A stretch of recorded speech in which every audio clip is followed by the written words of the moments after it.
हिंदवी स्वराज्याचे संस्थापक राजे छत्रपती शिवराय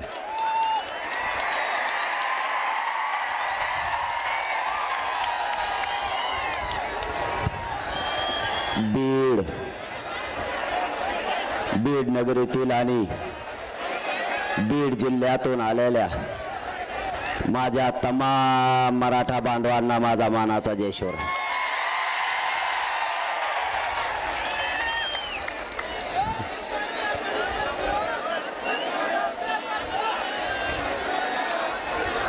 आपण नजर पुरत नाही इथपर्यंत विराट संख्येनं हे उसळलेलं मराठ्यांचं बीड जिल्ह्यातलं वादळ, हे मराठे जमलेत।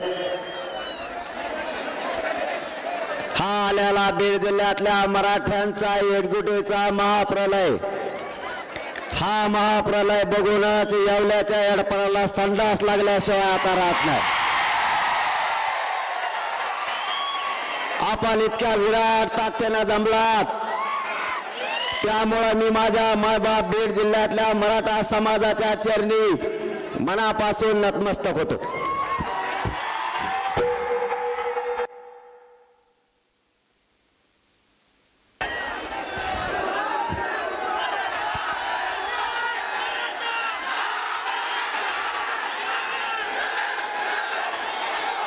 माझ्या गोरगरीब मराठ्यांच्या लेकराला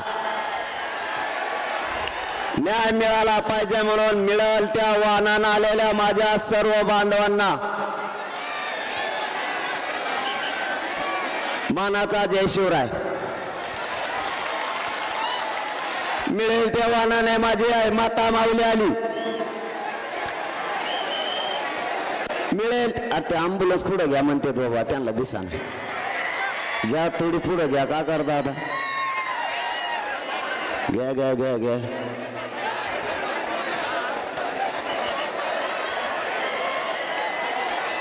बीड जिल्ह्यातल्या कानाकोपऱ्यातून मराठा समाज स्वतःच्या लेकराला न्याय मिळावा म्हणून मिळेल त्या वाहनाला आलाय। इथंही सकाळपासून उपाशी तापाशी मराठा समाज बसलाय। जिथं जिथं जागा मिळेल तिथं तिथं मराठा समाजाचं दिसतोय। मुंगीलाही मध्ये शिरता येणार नाही अशी अफाट मराठ्यांनी एकजूट दाखवली। माझ्या मराठा समाजाला शांतता काय असते हे पुन्हा एकदा सिद्ध केलं। माझ्या बीड जिल्हा जन्मभूमीतील मराठा समाज एकही घरी राहिला नाही, त्याबद्दल पुन्हा एकदा तुमच्या चरणी नतमस्तक होतो।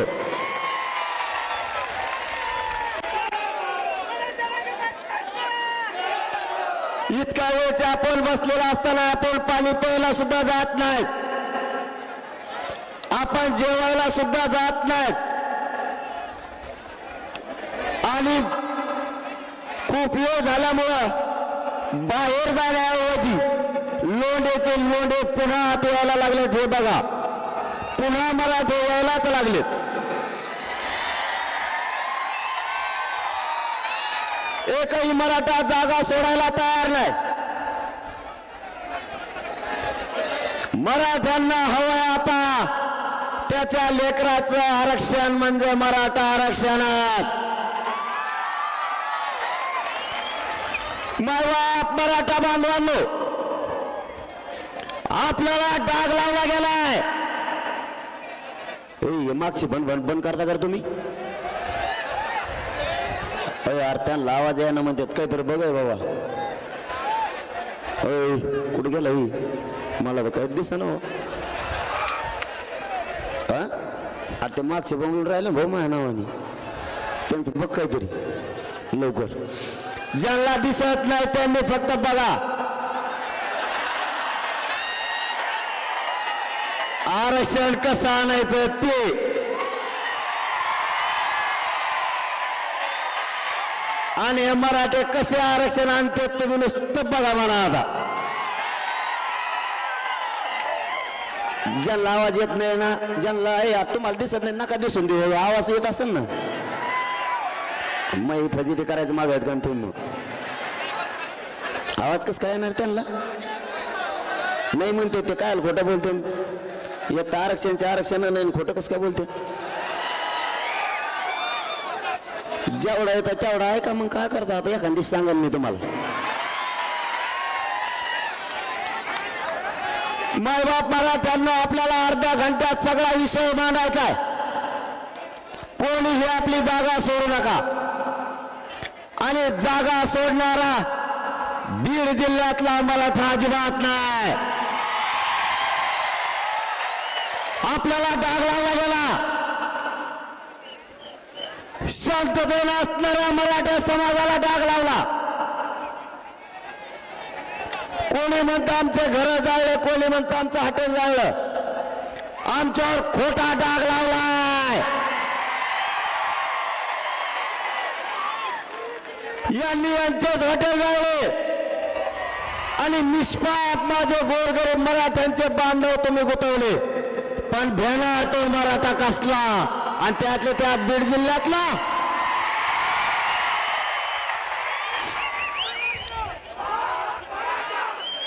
जर मराठ्यांना काही करायचं असतं तर सरकारला आज माझी विनंती आहे. यार खाली बसा रे बुळबुळ. तुम्हाला आरक्षण भेटलं काय गड्या? हा नोंदी निघालं काय? नका काय ना आवाज इकडचा येत होती. आम्ही सगळेजण मिळून सांगू तुम्हाला काय करायचे. आम्ही तुम्हाला काही ठेवणार आहेत का काय? तुम्हाला सांगू कानात काय आहे त्या. आपल्याला मायबापावर डाग लावला. आपल्या पोरांनी काय नाही करू नये, त्यांच्यावर गुन्हे दाखल केले. निष्पाप पोरांना गुंतवण्याचं षडयंत्र सरकारने केलं.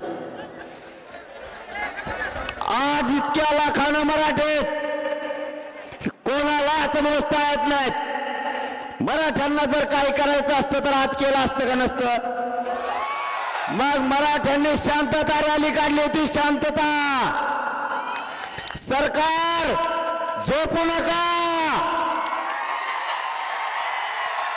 मराठ्यांनी शांतता रॅली काढली होती.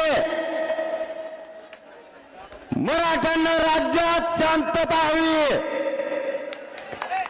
करोडोच्या लाखोच्या संख्येने आज मराठा एकत्र आलाय.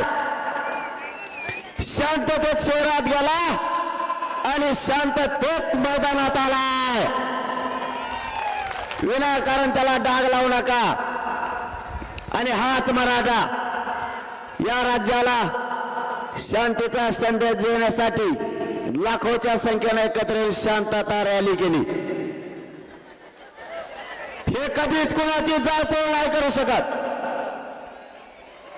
हे कधीच कोणाच्या घरावर नाही जाऊ शकत. यांचे येणेच फोडिले रे. हे लंगुत आमच्या गोरगरिबात नाव घेतले. यांनातले कंडे यांचं सुरू केलं. येईन ते येवल्याचं येडपट येडपट सगळ्या दुनियाचं भाव चाळलेलं तिकडून आलं आणि त्याच्यात पाहुण्याचं त्यानेच हाटल जाळीले. नाव आमच्या पोराचं घेते बधीर सगळ्या दुनियाचं. आणि त्याच ऐकत येते सरकार. हे त्याला दिसाना निसाना ते तर पिशीच घेऊन येत आहे सध्या. बाजाराची पिशी त्याच्यात कागद आहेत. बघा बघा मला कशा शिव्या देतात. कशाला बोलवतो रे मग? कशाला मराठीचा वाटा जातो? आताची पिशा घेतल्यात काही दिवसाने तुटलेल्या चपला केळाचे सालपटे तो ह्याजवळच देणार. तू थांब थोडं. तुला म्हणलं होतं नादी लागू नको. मी लई नमुना बेकारी. तुला आताच खाल्लेला पचाना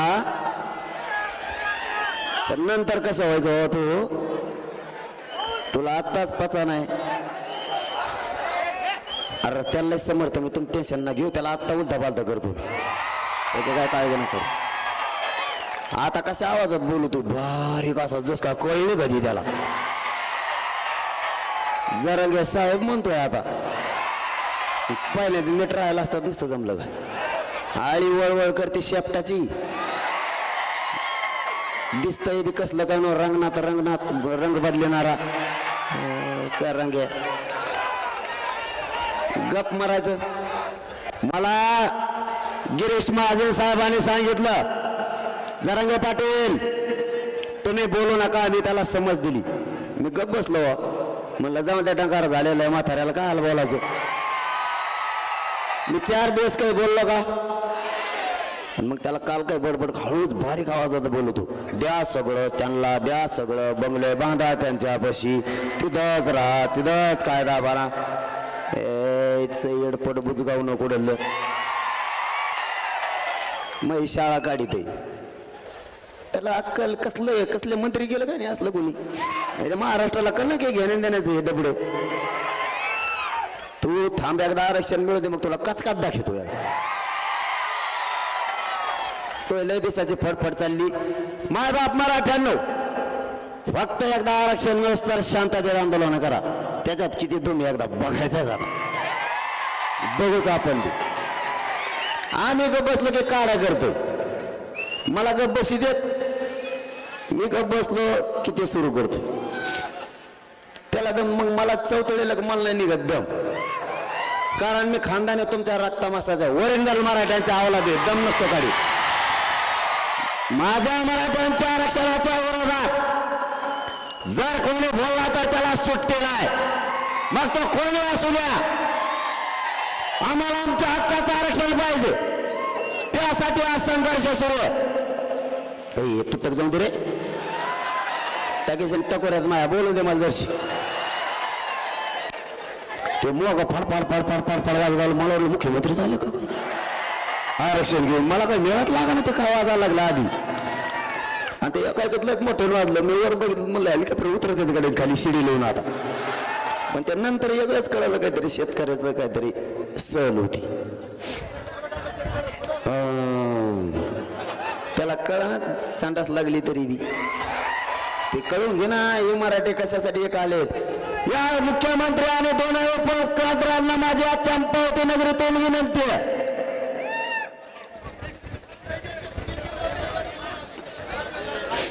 सरकार बाजूला आवाज आहे ना त्यांना दिसून दे लय अवघड आहेत भाऊ मागचे माणसं नेट बंदच होणार नाही इतके लोक असल्यावर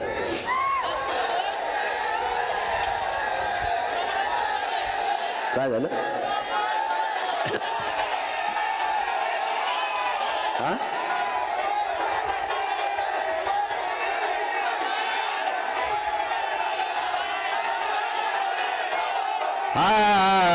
थांबा थोडं थांबा आणि मग मी कशाला आलोय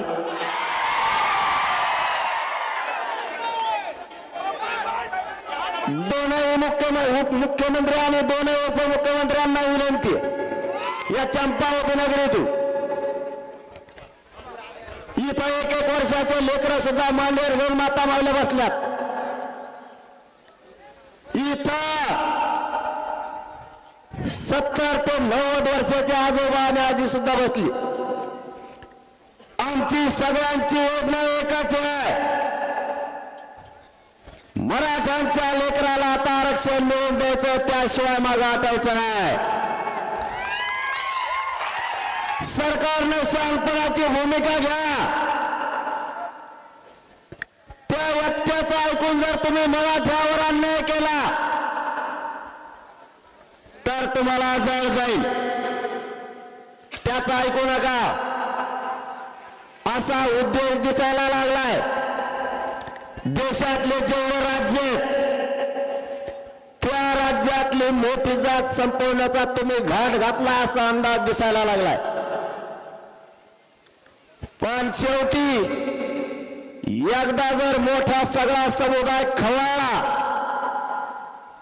शांततेत काय होईना तुमचा सुपडा साफ झाला म्हणून समजा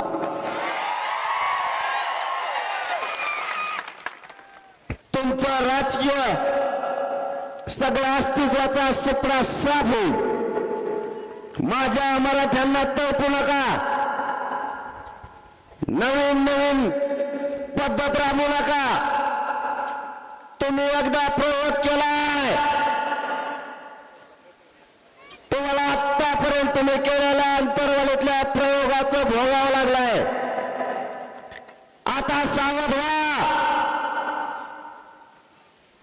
कोपऱ्यातल्या करोडोच्या संख्येनं मराठा समाज एकत्र आलाय आणि हलायला सुद्धा तयार नाही. तुम्ही सामंजस्यानं ठरल्याप्रमाणे मराठा समाजाला आरक्षण द्या.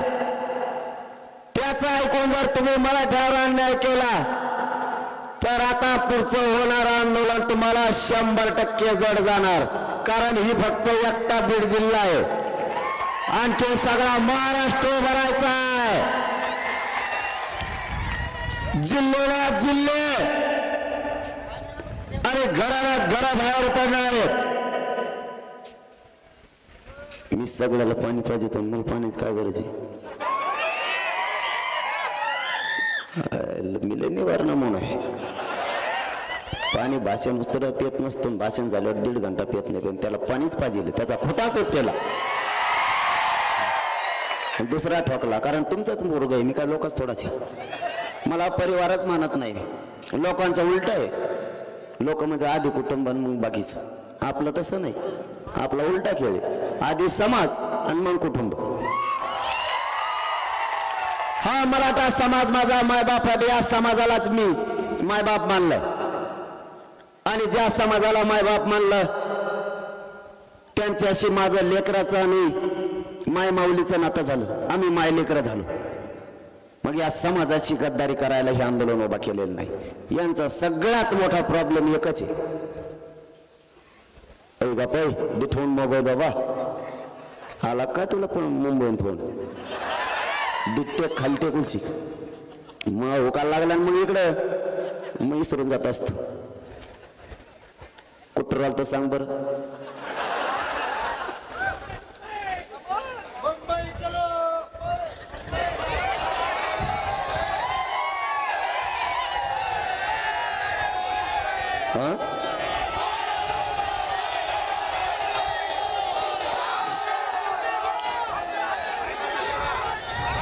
या महाराष्ट्रातल्या मराठा समाजाला परिवार मानलं आणि या समाजासाठी पूर्ण जीवनच अर्पण केलंय.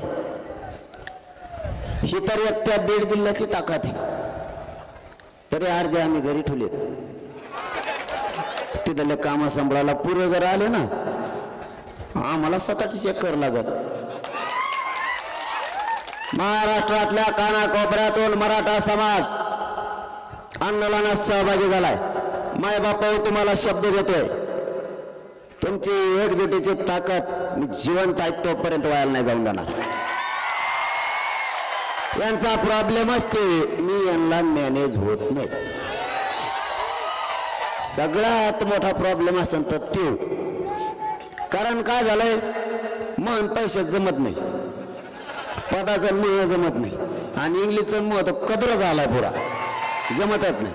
आयला ते म्हणतात मग हे जमत नाही म्हणलं तर मग आरक्षणच द्यावं लागत. काय चुकीचं करतोय मी काय चुकीचं केलं? मी खाऊन जगण्यासाठी नाही आलो. खाऊन जगण्यासाठी तर कोणी पण येतं. या समाजाच्या मराठ्यांच्या लेकराच्या चेहऱ्यावर आरक्षण देऊन आनंदाने हसू बघायचंय एवढं स्वप्न आहे आपलं.